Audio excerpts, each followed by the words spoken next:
Now, the other thing is, we have suggested, per se, that we have automatic voter registration. Now, the good thing about that, you may need some amendment, constitutional amendment in relation to updating, as I said just now, where you want to change, where people move around. But we think automatic voter registration is very doable.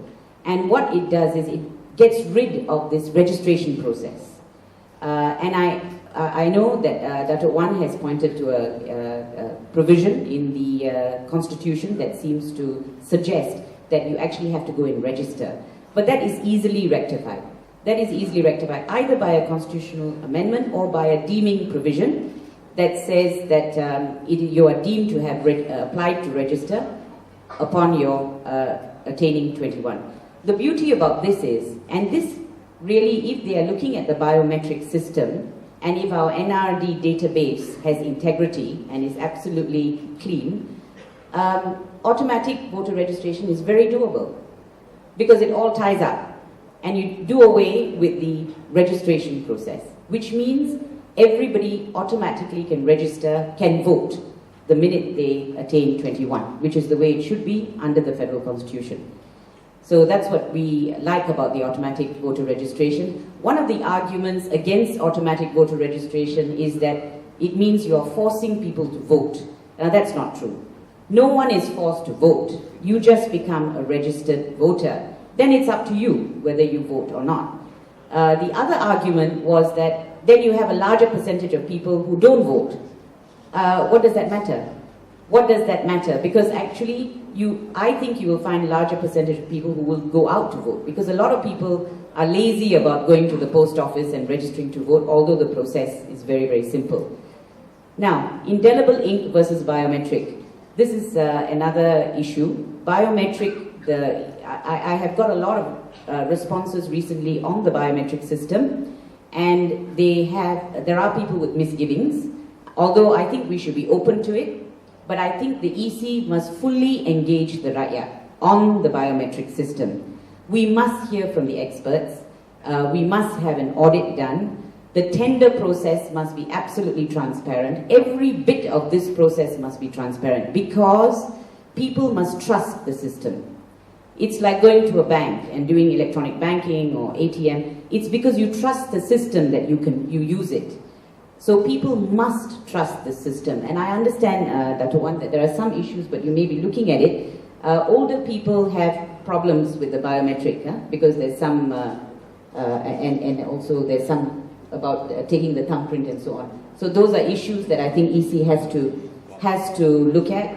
And also if your hands are wet, little things like that, which could, those are things I think EC can take on board when they are looking at the biometric. But the key for the biometric for me is you must engage the Rakyat. A lot of people have a lot of views, and these are people who are experts in these systems. 5 more minutes.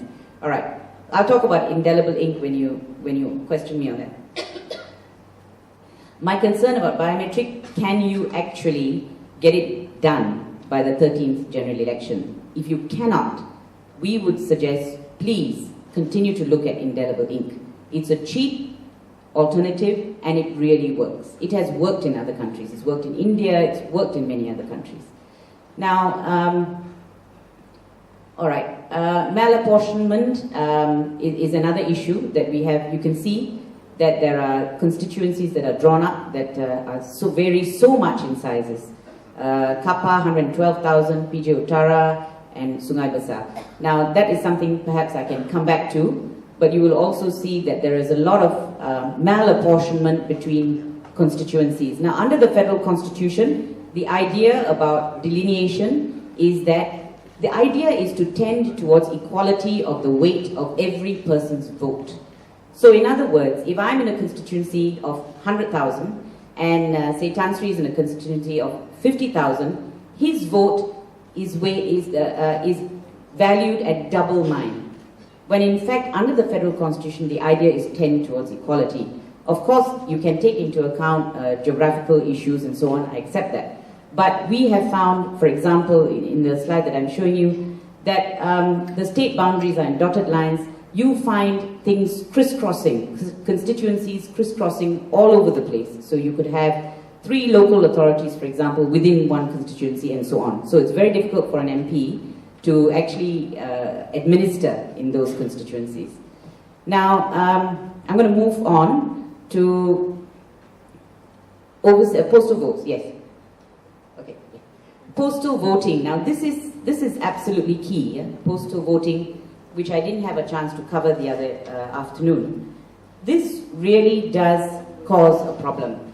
Now, what you have is, you have certain parties who are entitled to register as postal voters.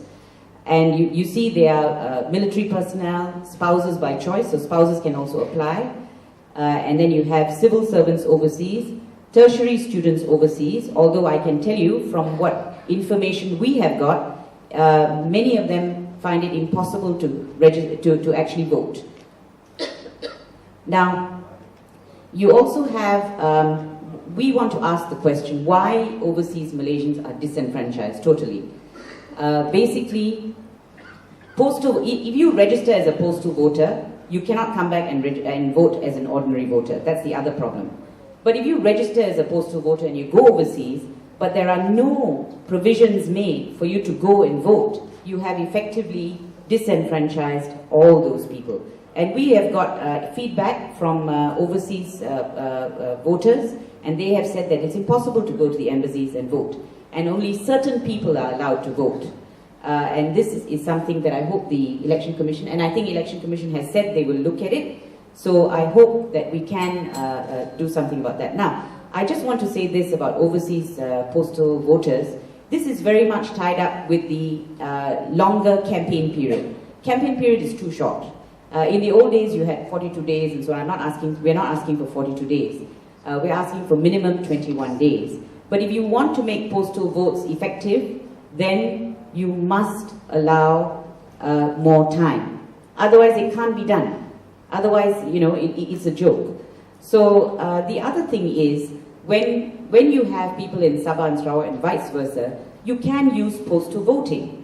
And a lot of Sarawakians in the recent elections were disenfranchised because they were not registered as postal voters, although that is something that we had asked for. So what you're doing is you're forcing some 50,000 to 200,000 Sarawakian voters to fly back to vote from West Malaysia and Sabah and vice versa, when in fact all you need to do is to allow for postal voting. So this is something else, even within our country. I would ask the Election Commission to please look into that and see how you can facilitate. Because to me, the Election Commission should be facilitating voting as much as possible, not hindering. And this is what we think they should be doing. Now, the other thing that is of concern is, of course, we've had news of the Territorial Army, one in each constituency to be set up. And we would ask the question, are they going to be counted in as postal votes? We would ask the Election Commission to answer that question, if they would. Because we want to know, rather than seeing postal votes increase for people who are here, we would like to see it decrease. Because the whole point about postal voting is to deal with absentee voting, which means you have to be absent. But we find that with military, you have a lot of people who are here and who are made postal voters, and we want to know why. Of course, they say you need them for security and so on, but I'm not so sure about that. Yeah, well, we have a lot to talk about. I mean, I think, can I just say one last thing, Tan Sri, because I need to talk about the Election Offences Act. We have always said that the Election Offences Act gives the EC power. You've heard Dato' say just now that it's only to monitor whether posters are up and what happens during campaign period. Let me read to you the functions of the enforcement team. It says, the functions of the enforcement team, this is set up by the EC, the functions of the enforcement team, there it is, up there, to patrol, to monitor the activities of the candidates in its area of control, to ensure that written laws relating to elections are being complied with. Now, what is the meaning of that? If it is just to see whether posters meet the right, it is much more than that.